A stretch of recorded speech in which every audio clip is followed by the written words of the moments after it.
Bueno, hablamos de la televisión y esta construcción de identidad que siempre ha sido un desafío para todos. La gente que partió en los años 80 y 90 tenía muy presente el rol de la televisión y lo que estaba construyendo con eso. Y eso se ha ido disolviendo con el tiempo. Entonces, cada vez que nosotros conversamos, me doy cuenta que hay que reencaminar algunos temas. Ustedes eran 3 hermanos que hacían el programa, ¿no es cierto? Sí.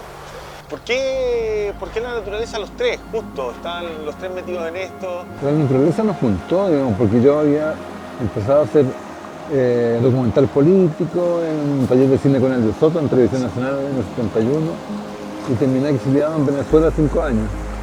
Y mis hermanos, que eran 10 años menores, digamos, empezaron a trabajar, a estudiar biología, a trabajar en CONAF, uno de ellos.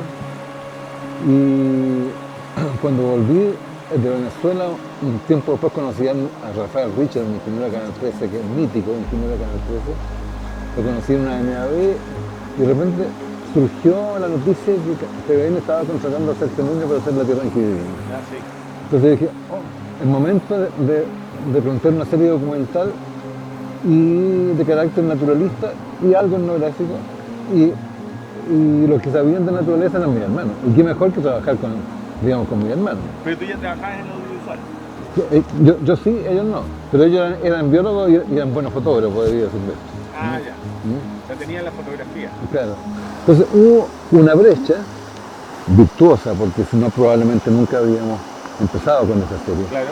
Y lo demás fue aprender en el camino mucho, porque yo tenía 10 años de oficio ya en cine y en documental, pero filmar vida silvestre es otro aprendizaje, aprender a hacer etnografía es otro aprendizaje. Entonces nos condujo la vida, la suerte y el esfuerzo, porque yo creo que rendimos un homenaje también al primer hermano de la familia que entró a trabajar en el área audiovisual, que es mi hermano Máximo, con el cual compartimos mucho, poesía, cine, fotografía, y que es un detenido desaparecido a partir del año 74, digamos, porque era periodista de la revista Punto Final. Wow. Y tenía orden de búsqueda y bueno, lo capturaron en el año 74 y desapareció. Por así decirlo, una especie de homenaje también a un hermano muy querido, el primer audiovisualista de la familia, hacer, digamos, recuperar el país, porque después de 5 años de exilio uno quiere recuperarlo también, sí. Logra volver y quiere volver a encontrarse con ese país que había perdido. Entonces le pusimos, yo creo que una enorme pasión, un enorme cariño a hacer al sur del mundo, porque tenía muchos valores simbólicos.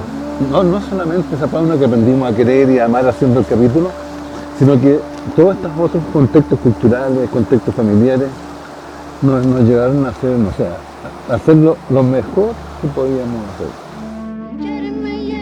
¿Cómo ha ido la gente joven enganchando? ¿No? ¿Y qué te ha pasado a ti con eso? Claro, yo siento que un mérito nuestro fue hacer un mensaje con pocas concesiones al facilismo.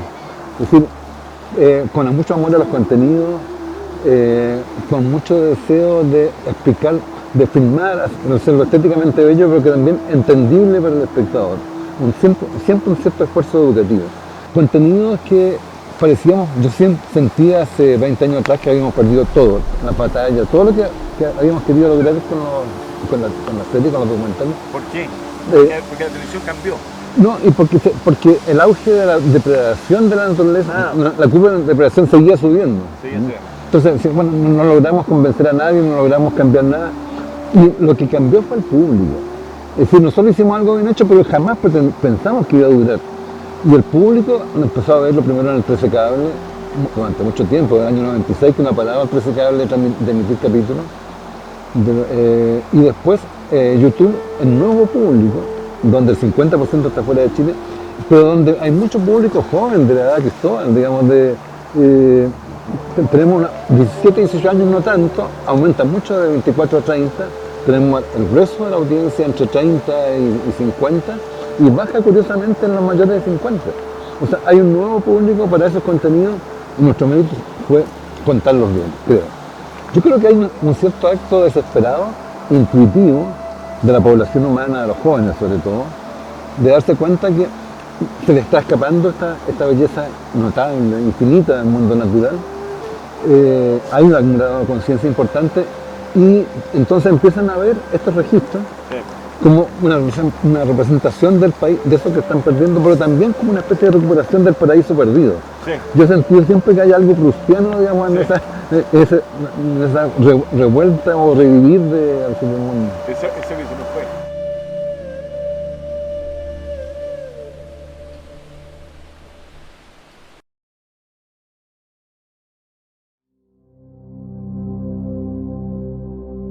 Hay un capítulo que yo lo hice, para mí fue un hallazgo, digamos, inesperado, digamos, porque íbamos en el altiplano de la altura viva de los Andes, el mundo aymara, que para mí era misterioso, para los chilenos no les gusta mucho, pero un antropólogo nos contó una historia, Gabriel Martínez era un antropólogo que vivía solo en Illuve, y un día le contaron, es una comunicación radial, que su hijo estaba detenido.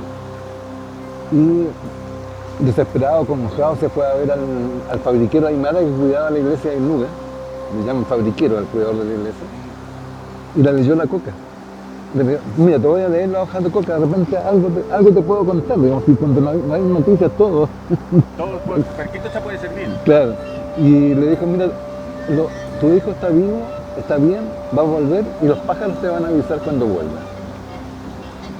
Y pasaron 2 meses, 3 meses, y un día llegaron los suris, que son ñandúes del norte, muchos ñandúes al pueblo, los cometocinos en los bordes de los techitos, unos pájaros carpinteros picoteando el techo de la iglesia. Y algo sintió y se puso a caminar porque no tenía vehículo hacia Colchane, y en la mitad del camino se cruzó con una cuca de carabinero, una radio patrulla que a don Gabriel le veníamos a avisar que su hijo está en Guara y viene subiendo. Entonces nos produjo una cantidad de elementos y entonces el documental se convirtió en la descripción de la flora y la fauna del altiplano, pero también la búsqueda de los aymaras que estaban en retroceso, estaban casi desaparecidos, impactados por la SOFI. Entonces había una lectura simbólica ahí, digamos, que nunca la presentamos en el documental, pero que llenaron de un poco de poesía, digamos, impregnaron el documental.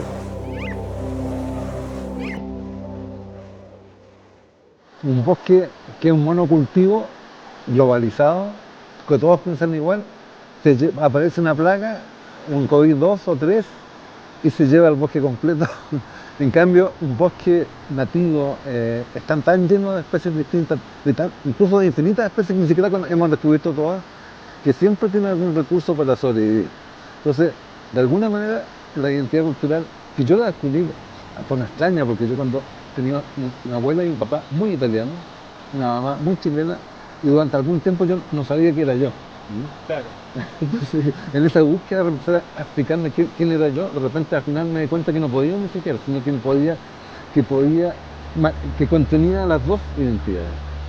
Y de alguna manera siento que Chile, a lo largo del tiempo descubrí que Chile es una multitud o muchas identidades locales, y en la medida que todas conviven armónicamente, el país tiene una identidad global, pero que no se logra con la identidad global, se logra con el respeto y el cultivo de todas estas identidades locales, pequeñas, cada una de un pueblo, que hace un queso distinto, que cultiva una lechuga distinta, que en Chiloé que cultiva una papa que hace 100 años, 150 años que existe, digamos, y que se negó a usar solamente las 2 o 3 variedades de papas que se comercializan.